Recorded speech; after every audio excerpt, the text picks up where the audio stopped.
दोस्तों, कश्मीर की सबसे पवित्र और ऐतिहासिक जगहों में से एक हजरतबल मस्जिद फ़िलहाल सुर्खियों में है। कारण है यहाँ पर लगाया गया एक शिलालेख जिस पर राष्ट्रीय चिन्ह अशोक स्तंभ अंकित था। यह अशोक स्तंभ श्रद्धालुओं के गुस्से का कारण बना, जिसके बाद भीड़ ने इसे तोड़ दिया। अब यह मामला इतना बढ़ गया है कि राजनीति, समाज और कानून तीनों जगह इसकी गूंज सुनाई दे रही है। डल झील के पास स्थित इस मस्जिद का निर्माण 17वीं सदी में शुरू हुआ। औरंगजेब के समय इस मस्जिद को बड़ी मस्जिद के रूप में भी विकसित किया गया।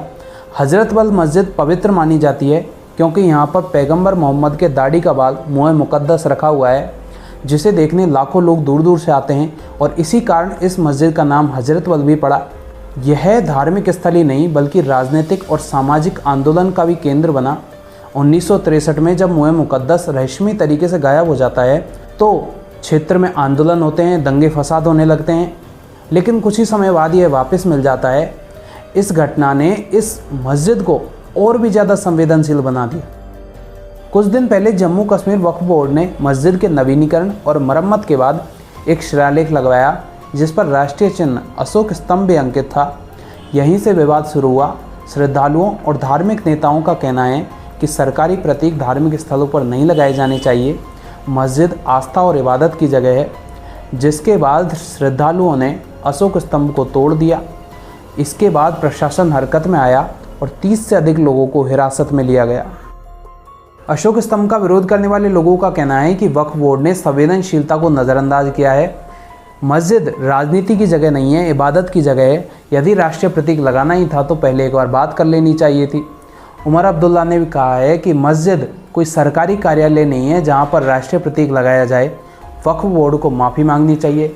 जबकि दूसरा पक्ष समर्थन करने वाला बीजेपी और वक्फ बोर्ड के चेयरपर्सन दरख्शां अंद्रावी ने कहा है कि यह सम्मान और देशभक्ति का प्रतीक है। जो लोग राष्ट्रीय प्रतीक को नुकसान पहुंचा रहे हैं वे आतंकी सोच वाले हैं जिन्हें कड़ी सज़ा होनी चाहिए, यहाँ तक कि उनका मस्जिद में प्रवेश भी रोक देना चाहिए।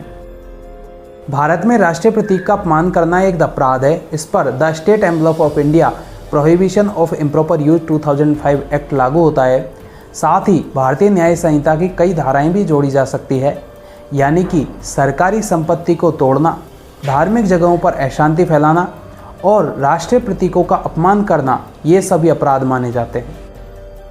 यदि श्रद्धालुओं के नज़रिए से देखा जाए तो उनकी आपत्ति जायज़ है। यदि कोई भी चीज़ धार्मिक भावना को ठेस पहुंचाती है तो उसे नहीं करना चाहिए, लेकिन जो विरोध का तरीका था वो सरासर गलत था।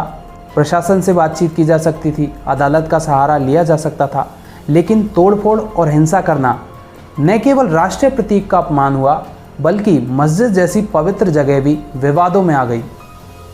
बात करें स्थानीय राजनीति की तो नेशनल कॉन्फ्रेंस और पीडीपी जैसी पार्टियां इसे सरकार की संवेदनहीनता बता रही है। वहीं बीजेपी इसे देशभक्ति बनाम अलगाववादी मानसिकता के रूप में प्रदर्शित कर रही है। अंतर्राष्ट्रीय मीडिया के रूप में देखें तो पाकिस्तान ने इसे फिर से धार्मिक उत्पीड़न बता के प्रदर्शित किया है, जिससे कश्मीर का मुद्दा फिर से अंतर्राष्ट्रीय स्तर पर सामने आ सकता है। तो दोस्तों, सवाल यही है कि राष्ट्रीय प्रतीकों का धार्मिक स्थलों पर लगाना सही है या फिर गलत।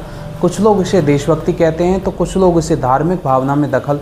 यदि एक बार के लिए मान भी लें कि राष्ट्रीय प्रतीक लगाना संवेदनहीनता का मामला था तो इसे तोड़ना राष्ट्रीय गरिमा और कानून के खिलाफ है। हजरतबल मस्जिद न केवल धार्मिक स्थल है बल्कि कश्मीर की राजनीति का भी हिस्सा है। अब देखना होगा कि आने वाले समय में यह विवाद संवाद के जरिए सुलझेगा या फिर तनाव और बढ़ने वाला है।